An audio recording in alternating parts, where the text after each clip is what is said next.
Bạn điប្រភេទថ្មសាច់កមួនណាbạnហើយមានប្រភេទសាច់ខុសៗគ្នាបានហើយកមួនខ្លះទៅបាញ់ភ្លើងចូលខ្លាំងខ្លះទៅក៏បាញ់ចូលតិចតាមប្រភេទថ្មបានបើដុំនេះហ្នឹងសាច់ថ្លាល្អដែរបាទហើយដុំនេះក៏សាច់កមួនដែរសិតតែកមួនគ្រាន់តែថាសាច់ខ្លះវាល្អខ្លាំងទៅបាញ់ភ្លើងចូលខ្លាំងខ្លះទៅក៏ចូលតិចបាទតែយើងអាចយកឆ្នៃបានទាំងអស់បាទឆ្នៃបានទាំងអស់នេះអានេះផូស៊ីលឈើទេបាទ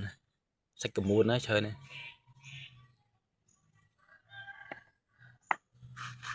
នេះក៏ប្រភេទថ្មកមួននេះសុទ្ធតែរពីឆ្ងាយដែរតាមតំបន់ទីទួលតាមអូ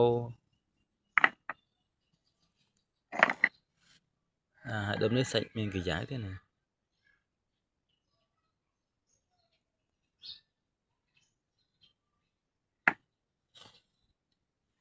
នេះស្ប៉ែតតែសាច់ស្អាត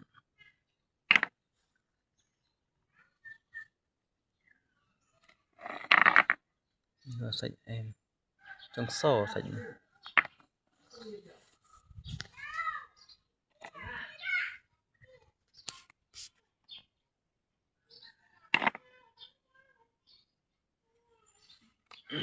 ដុំនេះក្រហមស្អាតណាស់